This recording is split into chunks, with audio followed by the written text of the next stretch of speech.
Le top 10 des ventes des nouveautés des mangas de l'année 2023 en France, rien que ça. Alors là déjà, ceux qui baignent dans l'univers du manga français depuis un petit bout, ils se disent attends, depuis quand on a les chiffres de vente des mangas français? Parce que là c'est bizarre, il y a un truc qui va pas.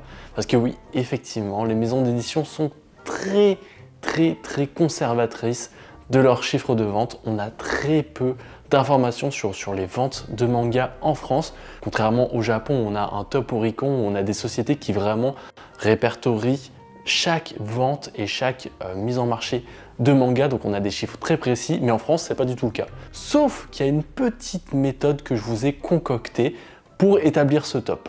Parce que oui, en fait, en France, on a un petit répertoire, une application qui va répertorier un petit peu, qui permet de répertorier les mangas et qui affiche le nombre d'utilisateurs qui possèdent tel manga. Tu la connais, c'est l'application Manga Collect. Sauf que là, tu vas me dire, oui, c'est très bien un viewer, mais tout le monde n'a pas l'application Manga Collect. Et effectivement, quand tu regardes un manga et que tu vois le nombre de personnes qui ont ce manga dans leur Manga Collect, ben ça va pas te donner la totalité des gens qui ont le manga, c'est obvious, tout le monde n'a pas l'application. Sauf que on peut faire un petit calcul mathématique, puisque des fois, les maisons d'édition sont avares d'informations et balancent des infos comme Kaiju ou Crunchyroll avait dévoilé qu'il y avait plus de 300 000 tomes ou 400 000 tomes achetés, je sais plus.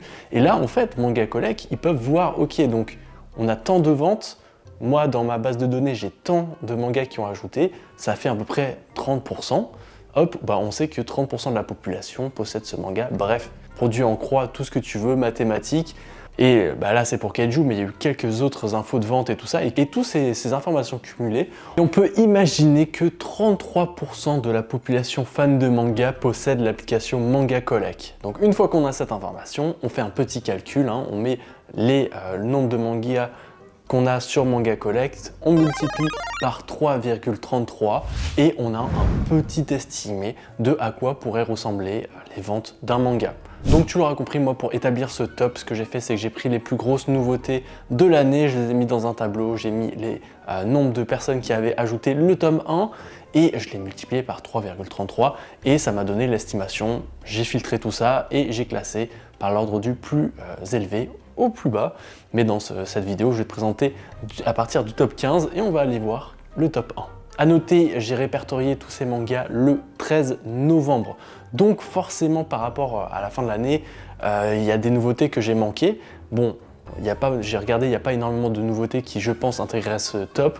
Et surtout, il n'y aura pas assez de personnes qui vont acheter. Enfin, c'est logique, un manga qui sort fin décembre va faire moins de ventes qu'un manga qui est sorti le 1er janvier. Tu vois ce que je veux dire? Donc, tous les mangas qui sont sortis après le 13 novembre ne sont pas dans ce top. Et évidemment, tous ceux qui sont sortis début novembre, fin octobre, même en octobre, ils auront du mal à arriver dans ce top 15 parce que les ventes ne se sont pas encore toutes faites. Et même, évidemment que par rapport à la fin de l'année, ce top a peut-être bougé. Voilà, maintenant que le blabla mathématique est fait, passons directement au top 15 de cette vidéo. En top 15, on a Akane Banashi de chez Kiun Edition qui a fait énormément parler de lui. Enfin, Kiun a vraiment mis les plats dans les pieds, les plats dans les grands, je sais plus comment on dit. Bref, ils ont vraiment beaucoup mis, ils ont mis de grands moyens pour mettre en avant cette édition. Ils ont fait un kit presse de fou pour les influenceurs, les créateurs de contenu, la presse et les libraires. Ils ont aussi fait une release party à l'Olympia avec du rakugo, avec plein de choses. On sent que Kiun mise énormément sur cette maison d'édition, mais il faut dire que voilà, les ventes n'ont pas non plus explosé pour l'instant. À noter que, petite note aussi que je pourrais préciser, c'est pas parce qu'un manga n'a pas fait beaucoup de ventes sa première année d'exploitation que il va pas exploser plus tard. Il y a des mangas, on voit c'est en 2 temps, à la sortie ça part un petit peu, c'est de niche, puis à un moment ça va exploser. Je pense forcément à Gannibal quand je dis ça, quand c'est sorti, voilà, il y avait une petite niche qui s'est intéressée beaucoup, mais après il y a eu un fort bouche à oreille et le manga a explosé et les ventes du tome 1 ont explosé bien après sa première année d'exploitation. Donc voilà, garde ça en tête, ça va pas forcément que Akane Banashi est top 15, qu'il ne pourra pas être dans le top des ventes un jour en France. Faut noter ça, c'est important. En top 14, toujours chez Kiun, on a Les Amants Sacrifiés. Un titre, il me semble, en 2 tomes qu'il faut absolument que je lise. Je suis curieux de le voir dans ce top. Il totalise à peu près 7900 ventes. qui est beaucoup je trouve pour un titre comme ça, donc c'est plutôt cool. Mais voilà, tu vois, il est très proche de Akane Banashi. Il se peut que au moment où je tourne cette vidéo et où elle sort, il se peut que Akane Banashi est passé devant. Mais voilà, au moment où je fais le top, les amants sacrifiés sont en top 14. Aïe aïe aïe, j'ai fait un tout petit oubli. Voilà, donc on va faire un petit top 13,5 avant de passer réellement au top 13 parce que j'ai oublié tout simplement un tome de Junji Ito qui est sorti en début d'année. Voilà, je me disais bien pourquoi il n'y a pas de tome de Junji Ito qui sont dans ce top. Ben en fait voilà, c'est parce que j'en avais oublié un, L'amour et la mort évidemment de Mangetsu, qui est là, voilà, en top 13,5, on le pose ici rapidement, voilà, 9700 ventes, c'est pas mal, aux portes des 10 000. Voilà, donc petit oubli, désolé, ça se trouve j'ai fait d'autres oublis, si c'est le cas, n'hésitez pas à me corriger en commentaire. En top 13, Kami-sama School, de chez Kiun, encore une fois, décidément. En top 13, je connais pas ce manga. Je suis surpris enfin, je sais pas du tout d'où ça sort, je connais pas l'auteur, j'en avais jamais entendu parler, mais il est top 13 devant Akane Banashi, et il est bien devant, puisque à partir du top 13, on passe déjà les dizaines de milliers de ventes. Hein, pour ceux qui ont lu le manga, n'hésitez pas à me mettre en commentaire si ça vaut le coup. Personnellement, ça m'a pas l'air trop intéressant. Parce que oui, hein, je l'ai pas précisé, mais c'est pas parce qu'un manga est top 1 des ventes ou il fait le plus de ventes que c'est un manga de valeur. Enfin, les ventes ne jugent pas de la valeur. C'est important de noter ça aussi. En top 12, une énorme nouveauté, hein, un manga qui fait beaucoup parler de lui au Japon. Il s'agit de Blue Box, hein, qui est maintenant un fer de lance du magazine Weekly Shonen Jump. Un manga sport, romance, hein, qui a l'air plus de tourner vers la romance que le sport. Je ne l'ai pas encore lu. Peut-être que je lirai pour faire un bilan des nouveautés de l'année, mais je sais pas, ça m'attire pas tant que ça, je vois pas beaucoup de critiques positives par rapport à ce manga, mais faut le noter quand même. Hein. Ça va être aussi le seul manga des maisons d'édition Delcourt Tonkam dans le top, et il cumule plus de 12 300 ventes avec son tome 1, donc c'est plutôt honorable. En top 11, et je m'attendais pas du tout à le voir ici, il s'agit de Windbreaker, de Pika Édition. Honnêtement, c'est un manga que j'ai vu venir, puisqu'on me l'a envoyé en service presse. Je l'ai lu, ça ressemble pas mal à du Tokyo Revengers. D'ailleurs, Pika Édition a ciblé ce public de Tokyo Revengers, de fans de Furio, parce que ça pourrait s'apparenter à un Furio. Manga très intéressant, moi j'ai lu les 2 premiers tomes, mais je dirais que c'est pas le genre de manga qui va me transcender et que je vais continuer par la suite, même si je trouve qu'il y a quand même des belles qualités au niveau de la baston, au niveau de l'histoire. Ça peut être un manga prometteur qui, pourquoi pas le relire plus tard, le lire d'une traite, hein, si c'est pas une série trop longue. Mais ouais, j'étais surpris de le voir dans ce top, parce que j'aurais jamais pensé à ça, puis son premier tome s'est écoulé à plus de 13 300 copies vendues. C'est cool, franchement c'est très cool. À la 10e position, hein, on rentre déjà dans le top 10, on a le premier manga de Mangetsu de ce top, mais aussi le dernier. Hein, pour spoiler un petit peu, il s'agit de Ron Komodachi Deranged Detective, hein, c'est aussi le nom le plus long, hein. Je pense qu'ils auraient pu faire un truc un peu plus court quand même, hein, Ron Komodachi Deranged Detective, ouais bon, c'est un peu trop long, mais forcément c'est un manga qui était très attendu, il me semble c'est une licence d'un magazine au Japon qui est assez populaire, je ne veux pas sortir de nom parce que là je les connais pas, j'ai pas fait mes notes pour ce manga, mais voilà, c'était une licence très attendue, ce qui pourrait expliquer son arrivée tonitruante dans ce top, hein. Il est top 10 avec plus de 14 000 copies vendues pour son tome 1, donc voilà, on est dans une entrée fracassante. En 9e position, et lui aussi je m'attendais pas à ce qu'il soit aussi populaire en France, Balalian de Black Iron. On est encore une fois chez Kiun Édition qui nous a acquérir cette licence de l'auteur de Rikudo. C'est un manga, je crois, qui va être terminé en 5-6 tomes, mais je ne comprends pas pourquoi il est aussi populaire, pourquoi il est aussi haut dans ce top, hein. Top 9, c'est pas rien. C'est une nouveauté totale, et l'auteur de Rikudo n'est pas forcément autant reconnu que ça. Donc voilà, je pense qu'il y a eu un bouche à oreille assez intéressant. Je pense que les dessins aussi font que c'est plutôt attractif. Donc voilà, je suis plutôt surpris. Agréablement surpris, ça fait plaisir, c'est un titre qui a quand même pas mal de qualité, donc je suis content qu'il soit dans le top 9. Dans le top 8, et là j'avoue, je m'attendais à le voir beaucoup plus haut dans le classement, bon, pourquoi pas. Mais Gachiakuta qui est déjà en 4 tomes, qui a déjà une série bien installée en France, hein, on en parle beaucoup, il y a beaucoup de créateurs de contenu qui en ont parlé, il y a eu aussi des pop-up stores, il y a eu aussi des collectors, enfin bref, la série bénéficie d'une très belle mise en avant de Pika Édition, mais voilà, on est au top 8 avec plus de 22 000 copies vendues pour ce premier tome. Pour moi, c'est une des nouveautés très intéressantes à suivre. Voilà, pour l'instant, en 4 tomes, on n'a pas non plus, on peut pas dire non plus que ça va être un classique ou quoi, mais je pense qu'il y a de belles choses que nous réserve l'auteur, hein, qui est, je rappelle, l'assistant du mangaka de Fire Force et de Soul Eater. Donc voilà, hein, et ça se voit un peu dans les dessins, dans les faciès et tout, et je pense qu'il y a des petits raccords quand même. Mais ouais, pour moi, c'est une des très belles nouveautés de cette année. En 7e position, et bah, c'est une surprise, mais en même temps, je me dis, ouais, c'est logique, hein. Il s'agit de Sanji's Food War. Ah oui, du One Piece, ça fait toujours vendre, et ce one-shot autour de Sanji, et qui est en collaboration avec les mangaka de Food Wars, ben, a cumulé plus de 24 000 copies vendues. Hein. Pour un one-shot, c'est énorme, mais voilà, c'est l'effet One Piece. Hein. Vous allez voir qu'il y a un autre manga autour de One Piece, et bon là, tu te doutes de quoi on parle, qui est dans ce top, évidemment.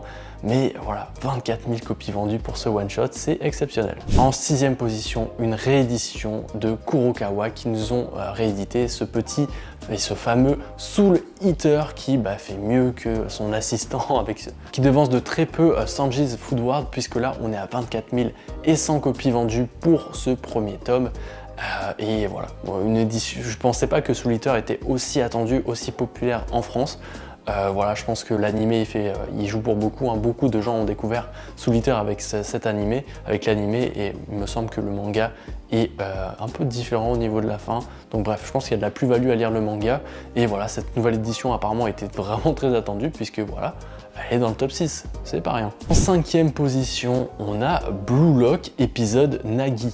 Et oui, Blue Lock, c'est un manga ultra populaire, et ben, un petit spin-off fait par les assistants, il me semble, ou fait par des dessinateurs, enfin c'est pas le même dessinateur que Blue Lock, il y a pas mal de ventes, je suis surpris aussi, puisqu'on parle de plus de 25 000 copies pour ce premier tome. Je pense que c'est une série finie en 3 tomes ou 2 tomes, je sais plus, c'est assez court, mais voilà, l'effet Blue Lock, hein, Blue Lock c'est de plus en plus populaire en France, les ventes de la série principale sont énormes, et voilà, dès qu'il y a un petit spin-off, voilà, le fait qu'il y ait la petite mention Blue Lock, ça marche, hein. D'ailleurs même moi je l'ai acheté, donc c'est pour dire, je l'ai toujours pas lu en plus, mais voilà, la Blue Lock Mania fait qu'un petit spin-off arrive direct dans le top 5. Là on a du sérieux, on rentre dans le top 4, et à l'heure où je fais cette vidéo, il est légèrement au-dessus du top 5, c'est une nouveauté, c'est Tsugai de l'autrice de Full Metal Alchemist. C'est une nouveauté qui a fait beaucoup parler, tout simplement parce que c'est l'auteur de Full Metal Alchemist, ça a été beaucoup mis en avant. Donc juste avec ce fait là, il y a beaucoup de gens qui l'ont acheté. Je ne l'ai pas encore lu, mais il faut que je le lise pour faire un bilan des nouveautés de 2023. Mais voilà, c'est dans ce top 4 avec plus de 25 000 ventes. Je suis quand même assez surpris que ça ait aussi bien marché, parce qu'il n'y a pas eu non plus un engouement autour du titre, il y a eu un mauvais bouche à oreille, j'ai pas vu beaucoup de créateurs de contenu en parler en positif, donc voilà, je pense que ces ventes se sont faites juste par le nom de la mangaka, mais voilà, faut voir à travers le temps, ça se trouve à partir du top 5, enfin du tome 5, 6, ça deviendra beaucoup plus intéressant. Moi, je vais lire les 2 tomes bientôt là pour me faire mon propre avis. Mais voilà, top 4 pour Tsugai. En top 3, on a le péché originel de Takopi de chez Pika Édition, qui est en 2 tomes. Pika Édition, mine de rien, nous ont sorti quand même pas mal de nouveautés intéressantes cette année, et le péché originel de Takopi en fait partie. Personnellement, c'est une série que j'ai plutôt appréciée, que je vais pas forcément relire et qui va pas rester dans ma tête, mais beaucoup de gens en ont parlé vraiment en positif, donc j'imagine que ça a fait en sorte que il y a eu plus en plus de ventes, mais aussi le manga était assez populaire avant même de sortir en France, puisqu'il y en avait beaucoup, il y avait beaucoup de gens qui en parlaient, que c'était sorti sur le magazine du Jump, mais le magazine numérique, il me semble. D'ailleurs, le mangaka de ce manga est en train de publier un manga en ce moment dans le magazine papier. Donc voilà, on sent que c'est un auteur qui est très populaire au Japon, et je pense que ça fait qu'il y avait beaucoup d'attentes à travers ces 2 séries. Et en plus de ça, c'est en 2 tomes. Donc voilà, 2 tomes, c'est simple, c'est une histoire courte, ça freine pas trop l'achat. ce qui pourrait expliquer ce nombre de ventes. Puis bon, en termes de ventes, même si le manga est sorti quand même en première partie d'année, et c'est pour ça qu'il a pas mal d'avance sur certains autres mangas, mais on est à plus de 35 000 copies vendues pour le premier tome, donc c'est une véritable réussite pour Pika Édition. En deuxième position, on a aussi une série courte, mais de rien. On pourrait penser que les séries courtes, ça donne envie. L'achat est plus facile, hein, tu te lances plus facilement dans une série courte que dans une série longue, style Kingdom, qui a 60 tomes. Mais voilà, en deuxième position, Fujimoto avec Adieu Eri. Forcément, Tatsuki à Fujimoto est extrêmement populaire en France. Chainsaw Man, Fire Punch, voilà, Fire Punch, c'est vraiment plus aussi niche qu'avant. Chainsaw Man, n'en parlons pas, c'est hyper populaire, même si l'anime a pas tant percé que ça, et j'en suis surpris. Voilà, Fujimoto, c'est un nom, c'est un label, c'est devenu très fort en France, on le connaît, les gens le connaissent, et Adieu Eri a bénéficié vraiment d'une belle mise en avant, beaucoup de gens en ont parlé en bien, même Cyprien qui l'a conseillé dans une vidéo, donc je sais pas si ça peut influencer les ventes, mais voilà, de plus en plus de gens en parlent, et c'est un titre assez accessible, puisque même si tu connais pas trop l'univers du manga, c'est un one shot, ça se lit plutôt bien, plutôt rapidement, tu arrives à comprendre et tu rentres facilement dans l'univers de l'auteur. Très intéressant, Adieu Eri, c'est aussi une de mes nouveautés favorites de cette année qui mérite peut-être une relecture pour me rafraîchir l'idée. Donc ouais, non, en top 2. Et ça devance largement le top 3 puisqu'on est à plus de 41 000 copies vendues. Allez, en top 1, et on est chez Glénat avec encore du One Piece en fait, hein, One Piece épisode A, dessiné par Boichi et voilà, sous la supervision de Eiichiro Oda. Top 1, voilà, One Piece en fait, hein, le label One Piece qui vend énormément. On est à plus de 56 000 copies vendues pour ce top 1, enfin ce tome 1. Waouh, il est largement top 1, il ne sera pas dépassé, mais je trouve ça triste quand même que la nouveauté de l'année soit un spin-off d'un manga. Je trouve que d'ailleurs dans ce top là, d'ailleurs petite parenthèse, je trouve que ce top reflète pas mal cette année 2023 où on n'a pas eu d'énormes nouveautés qui a explosé, pas eu de choses qui se sont vraiment démarquées. Il y a beaucoup de spin-off, hein, Blue Lock, Sanji's Wars, la nouvelle édition de Soul Eater, One Piece épisode A qui ont percé, qui sont arrivés, qui ont fait beaucoup parler d'eux. Mais voilà, en termes de nouveautés, on n'a pas eu non plus, enfin, on n'a pas été beaucoup servi, je trouve.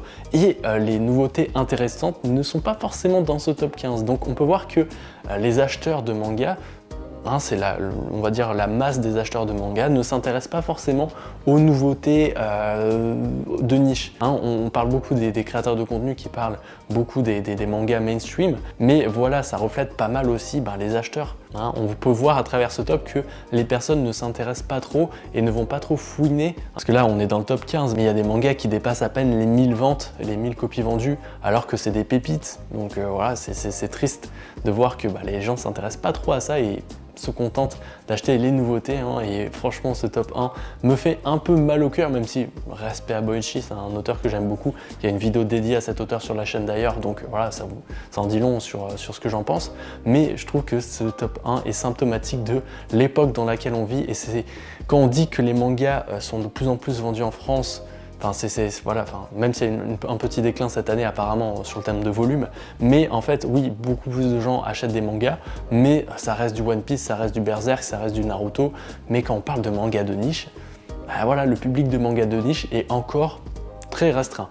Donc moi, c'est quelque chose que j'essaie de pallier en vous présentant des titres un peu moins connus, que ce soit à travers des shorts, à travers mes bilans lecture. J'essaie de mettre en avant ces titres qui, pour moi, méritent beaucoup plus qu'un petit spin-off comme ça, qui est bien, hein, c'est super, mais voilà, je pense qu'il y a des titres qui auraient mérité d'être beaucoup plus mis en avant, qui pourraient mis en avant de par les créateurs de contenu aussi, mais voilà, c'est aussi au public de s'intéresser à des choses un peu moins niches. Donc voilà, c'est pour ça que je voulais faire ce top en fait, c'est pour faire un petit état des lieux. On voit à peu près qu'est-ce qui se vend le mieux. Voilà, ça permet de tirer ce petit bilan. Bon, évidemment, je laisse chacun penser ce qu'il veut de ces chiffres. Hein. Voilà, tu fais ta libre interprétation. Moi, je trouve ça un petit peu triste, mais ça va être cool en fait de garder ces chiffres et de les comparer avec l'année prochaine. C'est bête, hein, mais j'aurais aimé faire ça depuis le début de la chaîne et de voir à peu près les ventes et tout depuis 2022, parce que là, enfin 2020, hein, je pense que c'est 2020 que j'ai lancé la chaîne, ou 2021, mais j'aurais bien aimé voir ça, donc je suis déçu de le faire que en 2023, mais voilà, en 2024, on va voir les chiffres, et en fait, je garde ces informations précieusement, et parce que voilà, les chiffres de vente, c'est très dur de les avoir, et qui sait, on pourra voir si ce top il bouge en 2024, s'il y a des titres qui sont repassés devant, peut-être que Akane Banashi va dépasser le Tsugai ou encore les péchés originels de Takopi, on sait pas, on va voir comment ça va évoluer tout ça, mais voilà, je garde au chaud ces informations, je vous les délivrerai avec plaisir lors du top 10 des ventes de l'année 2024 qui s'annonce très intéressant parce que y a des très belles nouveautés. Je pense qu'il y a une vidéo qui est sortie soit avant ou soit après sur les titres les plus attendus de 2024. Il y a du très lourd et je pense que là on aura vraiment une année de nouveautés à la hauteur des fans de manga que vous êtes. Merci de suivre la chaîne comme d'habitude. On se retrouve la semaine prochaine pour une nouvelle vidéo. Bye.